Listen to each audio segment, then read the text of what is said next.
I know you've heard about it, the occasion when I was in Lexington, Kentucky, and the audience was totally segregated.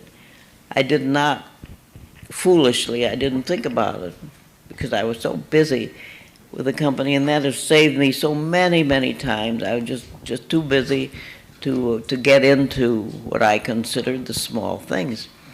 This turned out to be a big thing. It turned out that no black people could sit in the orchestra seats. And I, after going through a whole lot of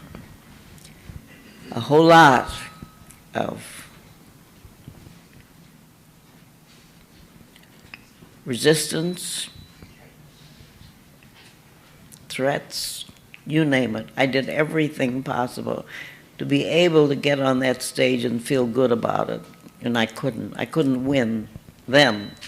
Therefore, I decided if I couldn't win at the beginning, I'd win at the end. I did the show. They loved it. Maybe the show was better than it had ever been because everybody was uptight.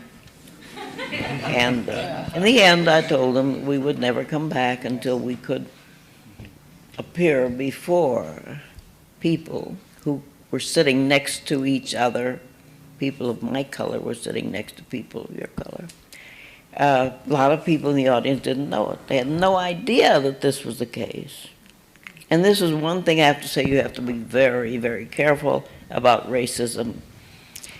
There is conscious, active, violent racism. There's a kind of racism that is simply pure ignorance. People just don't know. And they don't know, and they don't think, and they follow. And all of a sudden, they're faced with something which is against their Christian principles, social values, everything. But they did not know that until it was put before them. That night, I decided to put this before them.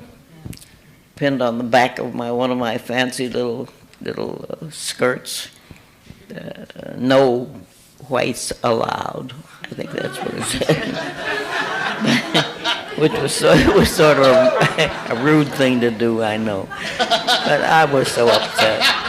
And I said at the end, until we could sit next to you, I wouldn't come back. And then after that, they got to thinking about it, and they said, well, we want Paul Robeson, we want Marian Anderson, so we better get ourselves together.